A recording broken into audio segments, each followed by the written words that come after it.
আচ্ছা দেখো, তোমাদের জন্য আজকে একটা নতুন অঙ্ক। তো হচ্ছে আমি এখানে লিখেছি, দেখো যে ফোর্থ সেমিস্টার, তো ক্লাস 12 এর একটা চ্যাপ্টারের অঙ্ক। তো বলছে প্রোডাক্ট টু টু ভেক্টরস, অর্থাৎ দুটো ভেক্টর হচ্ছে গুণ। এবার দুটো ভেক্টরের গুণের কথা যদি আমরা বলতে যাই, আমরা ক্লাস 12 এর সিলেবাস অনুযায়ী দুটো গুণের কথা জানি, একটা হচ্ছে ডট প্রোডাক্ট, একটা হচ্ছে ক্রস প্রোডাক্ট। বুঝা গেল? আরও পরে একটা পার্ট আছে, ওখানে আছে বক্স প্রোডাক্ট। ওই একই হয়, ডট প্রোডাক্ট আর ক্রস প্রোডাক্ট দিয়ে। ডট প্রোডাক্ট আর ক্রস প্রোডাক্টের যে কম্বাইন যেটা আছে সেটাকে আমরা বলি বক্স প্রোডাক্ট। ক্লিয়ার? তাহলে আমাদের ভেক্টরের দুটো প্রোডাক্ট, একটা হচ্ছে বক্স ডট প্রোডাক্ট, একটা হচ্ছে ক্রস প্রোডাক্ট। ক্লিয়ার? তো এখানে দেখো আমি একটা গুরুত্বপূর্ণ অঙ্ক লিখেছি, যেখানে দেওয়া আছে তো দুটি ভেক্টরের গুণ থেকে A vector plus B vector plus C vector equal to মান দেওয়া আছে 0। ক্লিয়ার? মানে 0 vector. A vector B vector C ভেক্টরের মান কি দেওয়া আছে? 0 ভেক্টর।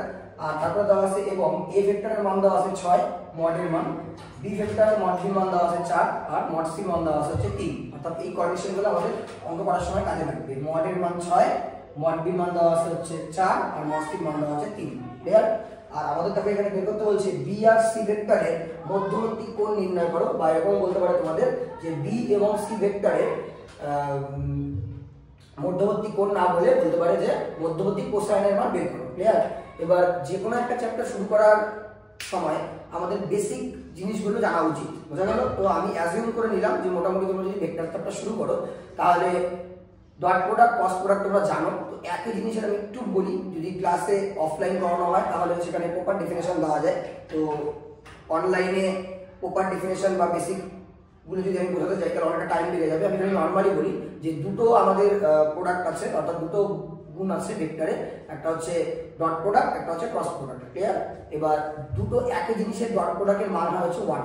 যেমন আমরা যদি তিনটা ভেক্টর ধরি I J K, I dot I এর ভ্যালু হচ্ছে 1, জে ডট জে এর ভ্যালু হচ্ছে 1 আর কে ডট কে হচ্ছে ভ্যালু হচ্ছে 1। মানে একই জিনিসের ডট প্রোডাক্টের মান হচ্ছে 1। ক্লিয়ার?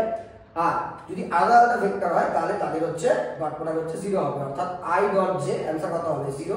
বুঝা গেল? এমন টাইপের হয়।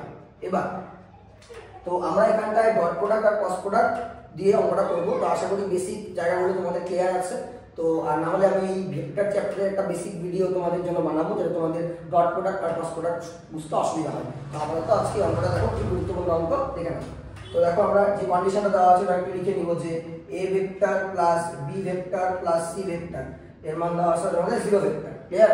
আমরা একটা কাজ করি, আমরা হচ্ছে যেহেতু বি আর সি এর মধ্যবর্তী কোণ বলছে, তো বি ভেক্টর আর সি ভেক্টরকে আমরা এদিকে রাখি, এখানে প্লাস এ ভেক্টরটা এদিকে গেলে হয়ে যাবে আমাদের মাইনাস এ ভেক্টর। এরকম আমরা করতে পারি যে অনেকটা বীজগণিতের মতোই এ ভেক্টরটা এদিকে আছে, ওদিকে গেলে কি হয়ে গেল? মাইনাস। ক্লিয়ার?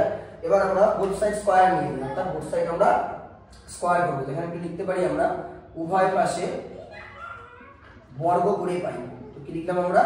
উভয় পাশে বর্গ করে পাই। তো উভয় পাশে যদি আমরা বর্গ করি তাহলে এটা এরকম চেহারা নেবে যে বি ভেক্টর আর সি ভেক্টর তার স্কয়ার, আর এদিকে চলে আসবে আমাদের মড এ ভেক্টর বা তার কি হলো স্কয়ার। তো মড দাও ব্র্যাকেট দাও, একই ব্যাপার। ঠিক আছে? তো আমাদের এখানে দেখো চলে আসছে B vector plus C vector তার কি হোল স্কয়ার, আর এখানে মাইনাস যে এ ভেক্টর ছিল আমাদের তারপরে কি চলে আসলো আমাদের স্কয়ার। আমরা বোথ সাইড কি করলাম? স্কয়ার করলাম। ক্লিয়ার? এবার এটাকে যদি আমরা এভাবে লিখতে পারি যে আলাদা আলাদা করে B vector plus C vector dot B vector plus C vector. বুঝা গেল? আর এটাকে যদি স্কয়ার করি আমরা, মাইনাসটা ভ্যানিশ হয়ে যাবে, অর্থাৎ আমরা চলে আসবে মডের উপর কি চলে আসবে? স্কয়ার। বুঝা গেল? তো এখান থেকে আমরা যদি গুণ করি তাহলে দেখো কি আসবে। এখান থেকে যদি আমরা গুণ করতে চাই, যে ডট প্রোডাক্ট করতেছি বি ডট বি, তাহলে বি আর বি যদি আমরা গুণ করি তাহলে চলে আসবে আমাদের বি ভেক্টর তার কি স্কয়ার, তারপরে বি কে ডট প্রোডাক্ট করি সি দিয়ে, তাহলে বি ভেক্টর ডট কি সি ভেক্টর এরকম আসবে, অর্থাৎ বি এর কাজ কমপ্লিট। এবার সি ভেক্টর দিয়ে তুমি বি ভেক্টরে গুণ করবা, তখন সি বিও হয়, এবং আমরা ধরে লিখতে পারি বি ভেক্টর ইনটু কত? C vector. আর সি আর সি যদি আমরা গুণ করি তাহলে চলে আসবে আমাদের মড সি তার কি স্কয়ার, আর ডান দিকে পড়ে আছে আমাদের এ ভেক্টর তার কি স্কয়ার। বোঝা গেল? এবার দেখো এই ভ্যালুগুলো আমরা জানি, এগুলো আমরা এখানে পুট করতে পারবো। তাহলে এখান থেকে দেখো মড বি মান আমাদের দেওয়া ছিল কত? 4। তাহলে এখানে যদি 4 এর স্কয়ার করি তাহলে ডাইরেক্ট আমাদের চলে আসবে 16।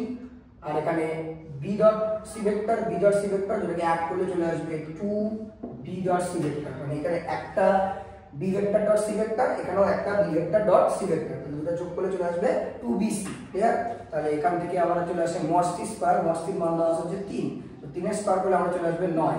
আর এখানে মডের মান দেওয়া আছে 6, তো 6 যদি আমরা স্কয়ার করি তাহলে চলে আসবে আমাদের 36। বুঝা গেল? এরকম জায়গাটা আসবে। তো আমরা যদি এখন করি তাহলে 2 বি ভেক্টর সি ভেক্টর আমরা বাদিকে রাখবো। ক্লিয়ার? আর 36। এবার তোমরা দেখো 16 আর 9 কত হয় 25, তো প্লাস 25 যদি ওদিকে নিয়ে যাই আমাদের হয়ে যাবে -25।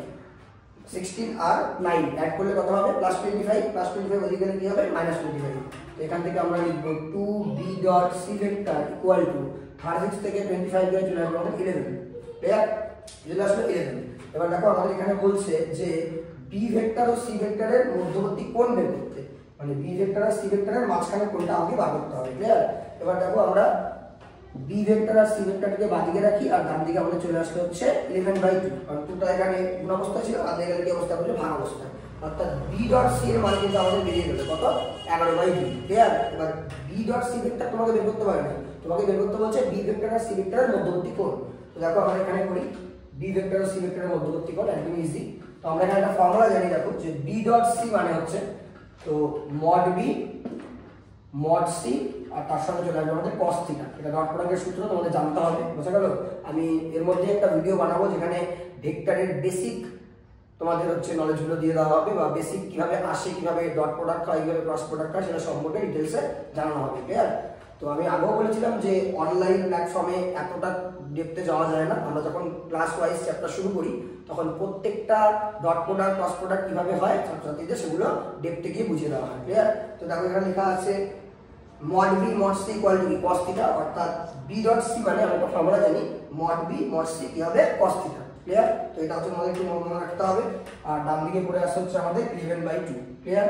এবার আমাদের দেখো এখানটায় mod b মান আগে দেওয়া ছিল কত 4 ইনটু mod c মান দেওয়া ছিল 3, আর এখানটায় পড়ে থাকলো আমাদের cos থিটা, ডান দিকে পড়ে আসছে 11/2। ক্লিয়ার? 3 4 কত হয়ে যাচ্ছে আমাদের 12 cos থিটা ইকুয়াল টু কত 11/2 এরকম আছে। তাহলে এখান থেকে যদি আমরা cos থিটা ইকুয়াল টু 11 আর এই 12টা নিচে গিয়ে গুণ হয়ে যাবে, তাহলে 12টা গুণ কত হয়ে যাবে 24, অর্থাৎ আমাদের cos থিটার মান আসলে হচ্ছে 11/24। তো মাঝে মাঝে কোশ্চেনে বলা থাকে যে b ভেক্টর ও c ভেক্টরের মধ্যবর্তী কোসাইনের মান বের করো। তো বলা থাকে কি b ভেক্টর ও c ভেক্টরের মধ্যবর্তী কোসাইনের মান বের করতে। ক্লিয়ার? তো কোসাইনের মান আমাদের বের করতে এখানে বলেনি, আমাদের বলছে এখানে মধ্যবর্তী কোণটাই বের করতে। যদি কোসাইনের মান বের করতে বলে তাহলে আমরা cos থিটা ইকুয়াল টু 11/24, এখানে অঙ্ক কমপ্লিট। এবার কোসাইনের মান বলেনি, আমাদের বলছে থিটার মান বের করতে। ক্লিয়ার? তো আমরা এখান থেকে থিটা ইকুয়াল টু cosটা দিকে করে চলে আসবে cos ইনভার্স, cos এর দিকে চলে আসবে আমাদের কতটা cos ইনভার্স, চলে আসবে cos ইনভার্স 11/24। অর্থাৎ b ভেক্টর আর c ভেক্টরের মধ্যবর্তী কোণের মান যদি আমরা থিটা ধরে নিই, ঠিক আছে, এখানে একটু মেনশন করে দিই যে b ও c ভেক্টরের মধ্যবর্তী কোণ, b ও c ভেক্টরের মধ্যবর্তী কোণকে আমরা কি দিয়ে প্রকাশ করছি এখানে অঙ্কে থিটা দিয়ে। ক্লিয়ার? তো এখান থেকে আমাদের থিটার মান কি বেরিয়ে গেল cos ইনভার্স 11/24। ক্লিয়ার? কি তো ডট প্রোডাক্ট আর cos প্রোডাক্ট এই দুটো খুবই গুরুত্বপূর্ণ জায়গা, তোমাদের ইজিলি মার্কস ক্যারি করা যায়। ঠিক আছে? আর এরপরেও আমি ডিফারেনশিয়াল ইকুয়েশন কিছু অঙ্ক নিয়ে আসবো, আর এই ভেক্টরের ডট প্রোডাক্ট cos প্রোডাক্ট কিভাবে হয় সেটাও তোমাদের জানাবো। ঠিক আছে? তার জন্য প্রত্যেকে ইউটিউব চ্যানেলটা সাবস্ক্রাইব করো। তোমরা ক্লাস 12 এর 4th সেমিস্টার, অর্থাৎ আগামীতে যে ক্লাস 12 এর পরীক্ষা হবে সেটা 4th সেমিস্টারে, তো ইজিলি তোমরা অঙ্কে মার্কস ক্যারি করতে পারবে। আর ভয় পাওয়ার কিছু নেই, আমি কিছু বেসিক ভিডিও তোমাদের জন্য দিয়ে দিব যাতে তোমাদের অঙ্কগুলো বুঝতে সুবিধা হয়। বুঝে গেল? এবার বইয়ের প্রথমেই থিওরি থাকে, থিওরি থেকে তোমরা একটু মোটামুটি ফর্মুলাগুলো দেখে নেবে, তাহলে এগুলো অঙ্ক ইজি বুঝতে পারবে। ঠিক আছে? তো দেখে নাও।